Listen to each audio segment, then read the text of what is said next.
Hey, welcome back to the 6 Days in Arizona mini vlog series where we're riding all the bikes. Episode 1, we rode mountain bikes. Episode 2 was gravel bikes. Episode 3 was up Mount Lemon to get the sick hoodie. Episode 4 was the time trial. I didn't do great. Today is the road race. I gotta make this time cut, but that's not it because we got the boy. We gotta go find something for him to do. So let's get into it. Okay, so this is the stage 2 of the Tucson Bicycle Classic. It's 81 miles, 4,200 feet of climbing. There's about 4 laps. Which, that's not like a crazy ride in and itself, but when you're racing against the best in the country and it's center line rule, that's a big point to this. Great course, but you have to stay on the right side. You don't have access to the full road. So then already I'm smoked because I'm so far in the back. There's nowhere for me to go. So let's find some good excuses. All right, let's bring up our excuse terminal and find what we need. Excuse terminal active. Use best excuse. I have already raced a 24-hour mountain bike race this week. True. If fails. Remind people I'm a 2-time national champ.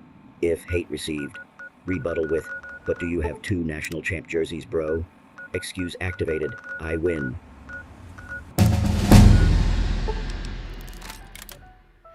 Jokes aside, it was very scary at the very first part of this. I mean, I literally thought, I cannot believe that I'm going to get dropped within the first 20 seconds of this race. It started so fast. And, you know, maybe if this was like what I was really focusing on, maybe if I came in fully fit and fully focused, this wouldn't be as bad. But at the high end, for me, I haven't really done a whole lot of high-end racing. And so I got to start thinking of my Strava title because I'm going to get dropped. So like, well, shit. Or maybe I suck at bikes. Or maybe I fake a mechanical. And oh no, I flatted 1 second into the race. Guess you'll never know how bad I am at road racing. I've also lost the footage from the GoPro, so there's no proof, but I could have won if it wasn't for my flat. I love Strava. Strava adds so much to my cycling experience, and I think about it all the time. So here I'm going to talk about something that you definitely already know about. You can see the field is super strung out. And so just as a reminder, in cycling, there's drafting. And if you're in a small pack, like a little group ride, and it starts to stretch out, the gap between you and the front and the speed difference, it's not that bad. But when you have 125 center line rule, absolutely flying, when that starts to stretch out, very bad. I'm the blue guy back here as well, right? So also, I'm the oldest guy in the group, which sucks to say because I remember saying one time, look at all these old guys. They're about to have a heart attack. I am now the old guy about to have a heart attack. I'm pushing 39. I'm 38 right now, so it's like not too crazy, but I will turn 39 this year. Everyone else here, 18, 19, 20, age doping. Get him, USADA. Disqualify him. We have started this race at 33 mile an hour average. Now, maybe to you, it's so hard. It's so hard for context, right? What is 33 mile an hour average? What does that feel like? And even if you have done 33 miles an hour at one point in a group, how long was it? What was the course like? Who were you behind? Were you behind a little Tour de France rider with offering a 0 draft? Or, you know, like, dude, I got to get around this guy. I'm going to get dropped. And in my head is a symphony of excuses and regrets and fears and concerns. And I think that that's how it is for a lot of people. But the difference for me is that I post everything on social. I like to tell my story, my life, which adds context to when I don't suck or I do good or I get a life win, that there's a backstory to it. Social media is always so about just like post only the good and only hype and lie, like pretty much. Don't ever post anything that's bad because then people will talk shit. Now, right now we're going downhill. So it's like, hey, dude, just recover on the downhill, bro. It's so easy. I recover on the downhill. We're going 45 miles an hour on the downhill and I'm full gas. I'm full gas on the downhill. I'm full gas on the uphill. I'm full gas on the climbs. It's insane. There's no way to explain to you what this race felt like. I've never raced in a race like this before. Now, maybe part of that is because my fitness coming into this wasn't ideal. Events don't wait for you to be awesome. It just is what it is. Life happens. The daughter brings home a little bug. You get sick.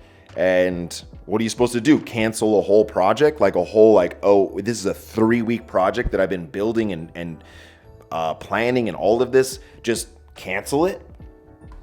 No, dude, you gotta move through it. The show must go on. Also, if you ain't cheating, you ain't trying. Travis Pastrana. So center line rule means that there's nowhere for me to move up. So I try to use this little outside line and go outside of the cones. There's a few other cheaters here as well. It didn't really do anything. I think I passed like 4 guys and then they all passed me right back. So whatever.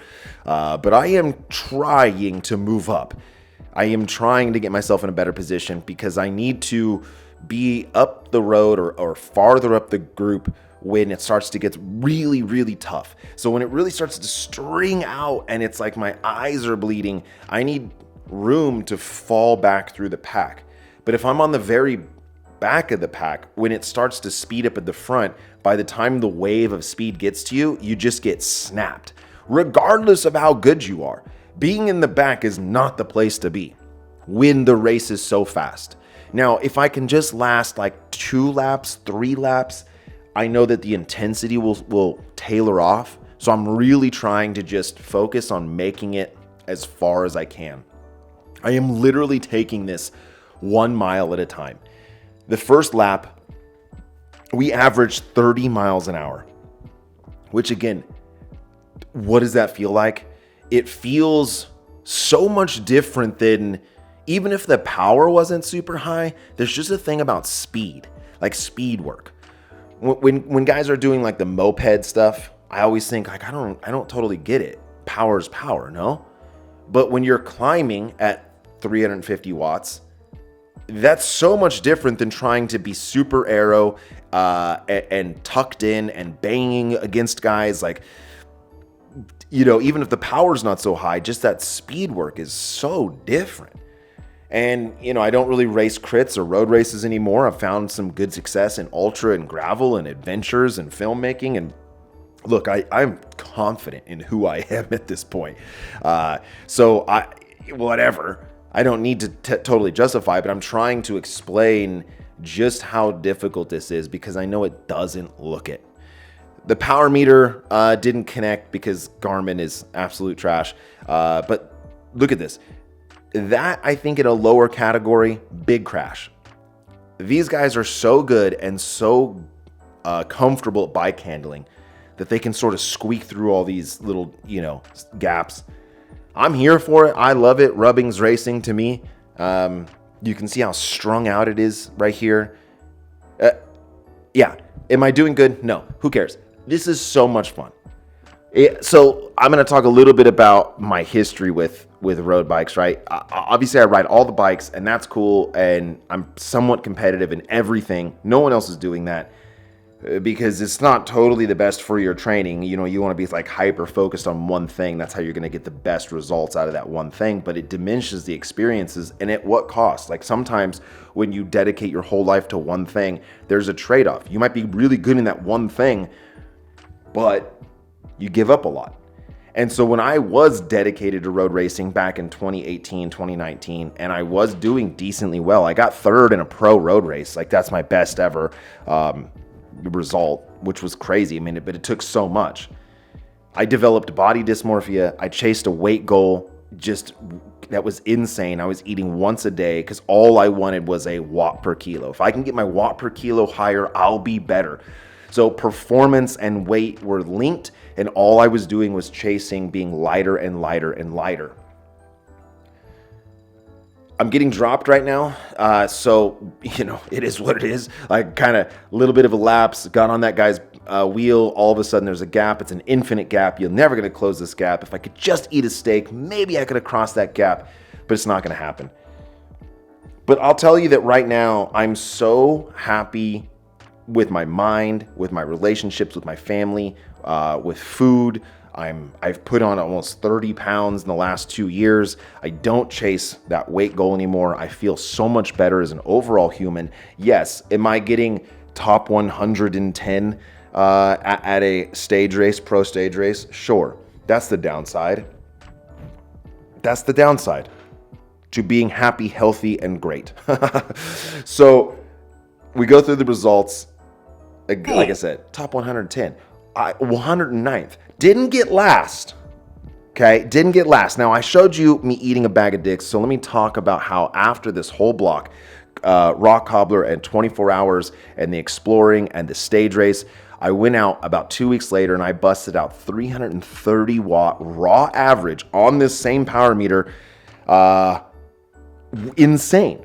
330 watt average for 3 hours. Put that in context. At the time trial, they did 330 watts for 10 minutes. I did get really fit after this. I wish I had this fitness during this race. It is what it is, dude. I'm happy. All right, they offered to just give me time, like add 30-minute rock. I don't know what it is, but I didn't have to do this last lap. But that is so lame. I'm gonna finish the road race. So we got a lonely lap. Out of 4 laps, we made it 2.5. And boy, just that one little point where I just couldn't get back on. If I'd been able to get back on, I think I could have lasted all the way to the finish. Whatever. That was so fun while it lasted. Alrighty, we finished. So they said that we can start tomorrow, which was a big concern of mine. You know, if I got flicked 1 minute in, that would not have been good. There was a real risk to not starting tomorrow. So, mission accomplished. Move on to day 3. I really like having a bed right at the finish line. It's been, that was the hardest, fastest, I don't know if I want to say hardest, but the fastest road race I've ever done. 32 mile an hour average for the first lap or something ridiculous like that. I'm so stoked on the day. Honestly, in the first 10 seconds, I thought, well, I can't believe I'm going to get dropped in the first 10 seconds. And it was everything I could do to hold on until I couldn't.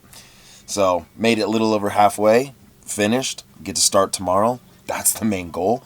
And now, my bub's just been so supportive, we got to do something for him. Pump track? Day's not over, dude.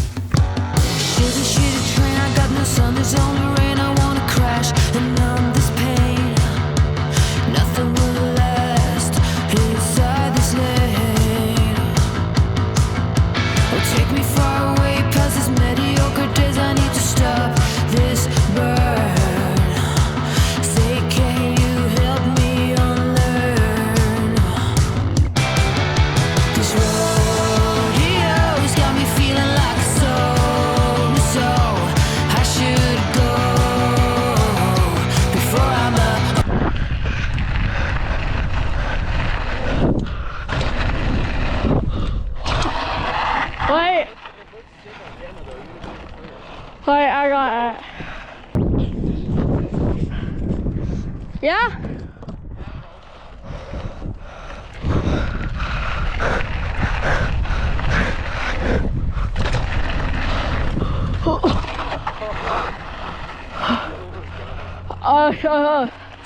I got the hill.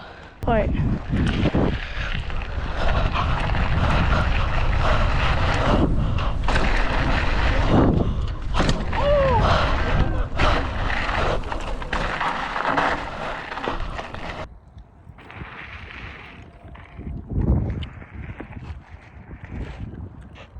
Dude, Tony's ripping. Bro, this is what bikes is about, you know? And these type of experiences to me, you know, it's not about just coming out here and pedaling hard and hyper focused on watts and all that. Like, it's just about experiences, notching those experiences on the belt. And this whole trip is gonna have such a variety of experiences.